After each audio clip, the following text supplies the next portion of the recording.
Hello everyone and welcome to another Premier Pundits podcast. Of course, it's Monday and I'm joined with the fantasy doc, Raj Brar from 3CB Performance.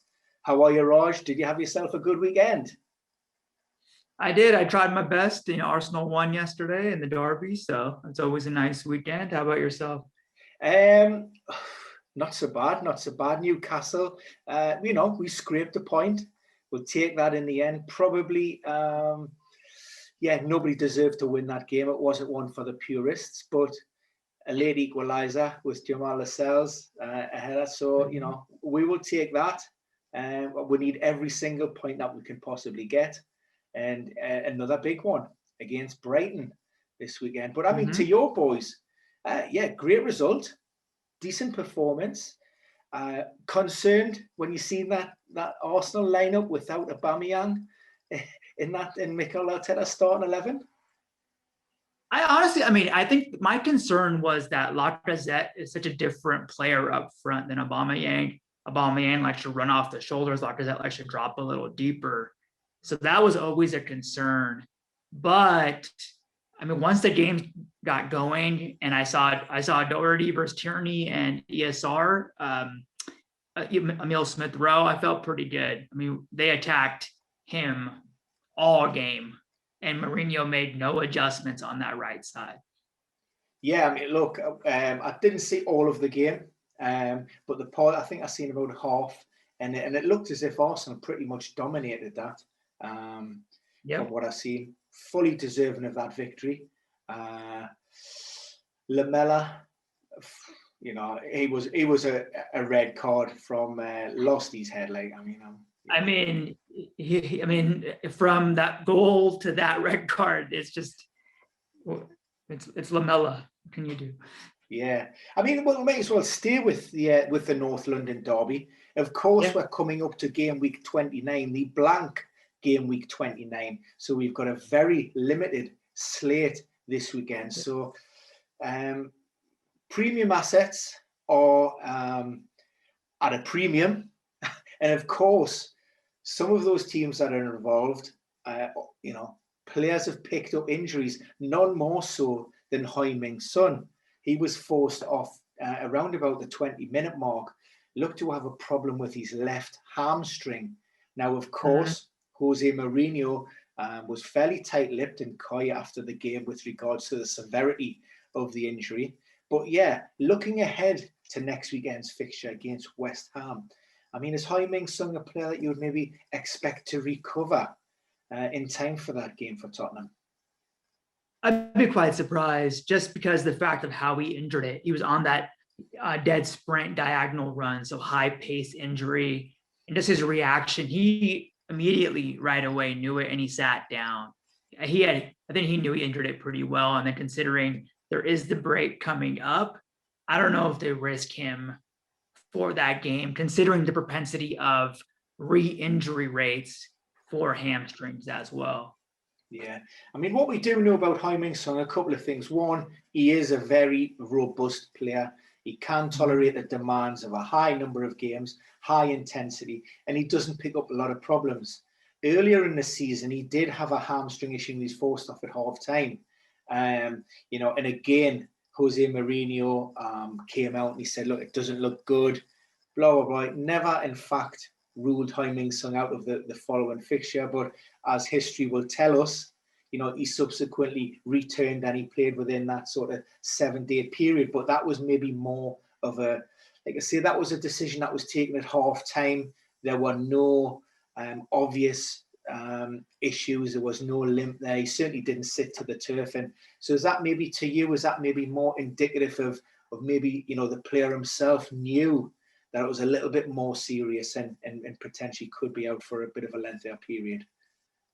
Yeah, I mean, I feel like with Son, it's more kind of like what we saw with Saka at halftime, where he was feeling something in the hamstring. And, as we talked about earlier, Saka was limping.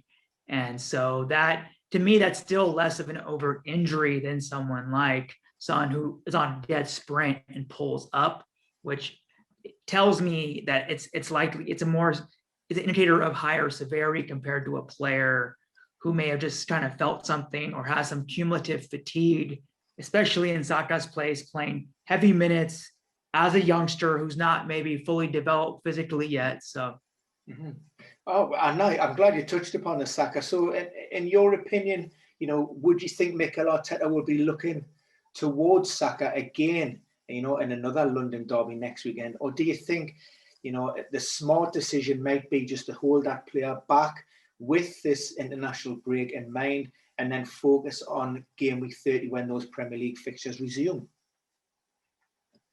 Yeah, it's a tough question. I would, again, me being the physio, I would always try to be a little cautious with him, knowing the minutes he's played, knowing how important he is to the team. But I mean, he'll go through the medical checks, and you can have a limp after a hamstring injury and feel something, and still not have an overt injury or a grade 1, which can be a 7-day injury or so. So it's quite hard to say. I would always say be conservative. Let him get that full rest so he can play in that tail end of games. And the team has Olympiacos on Thursday, which they're already up. They're up 2 goals on that. And so, but then you have, of course, next weekend's game. So I would always say be conservative, but we'll see if we see him in training end of the week, right, or near as we get closer to the weekend, or we don't see him in training. That'll be the telltale sign.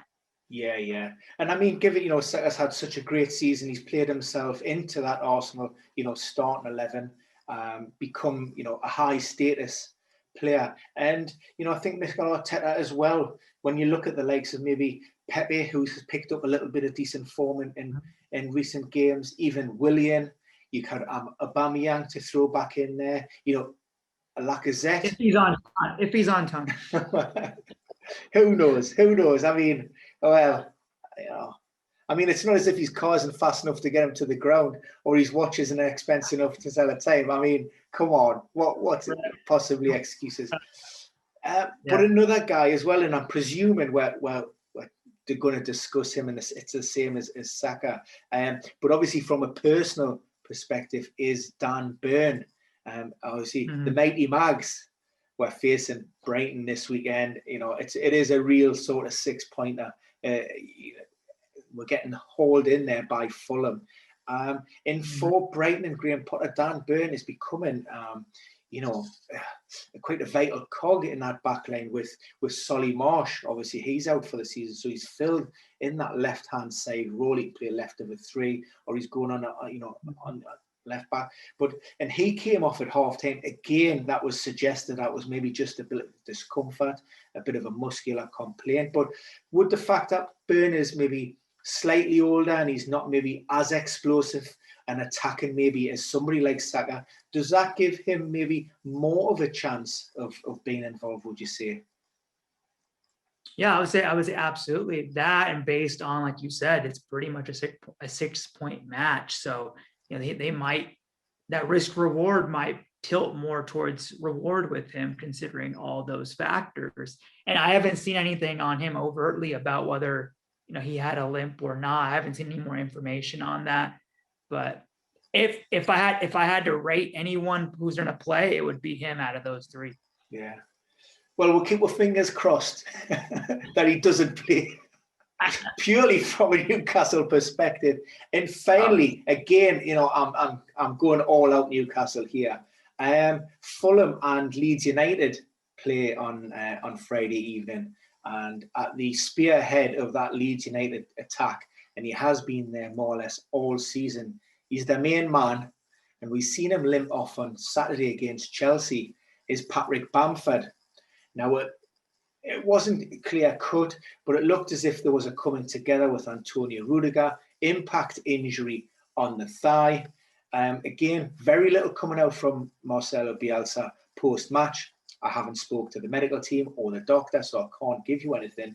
But is that something that we're maybe, because it's often an injury it's a knock, it's an impact, and can be dismissed quite easily. He'll be back. But is that the case? And, what would you say about maybe, Patrick Bamford possibly being available this weekend?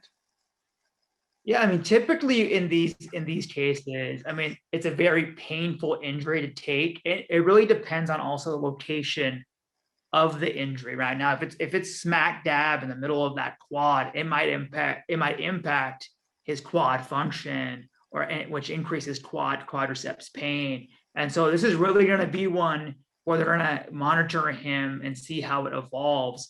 Of course, you have those outlier cases like Zeter that resulted in some of that bleeding and the bone calcifying. That's an outlier. But like you said, oftentimes people just think, oh, it's a knock, no big deal, right? But you have to still be cautious and take the right precautions to protect against some of those possibilities. So again, I think with Bamford, we have to really monitor if he's returning to training or not. So we'll keep our eyes and ears peeled, Raj, because like I say, it is a difficult game week. Limited fixtures with few premium assets to select, and it looks like we have question marks over several of those players. But as always, Raj, it's been great chatting. I do love these Monday afternoon catch-ups. Thank you once again. Raj Brar, it's 3CB Performance. If you're not following him, you should be. You're not into your fantasy football and or your injuries. And check out his YouTube channel. Honestly, it is great. And it's not just injuries, it's tactics, it's analysis.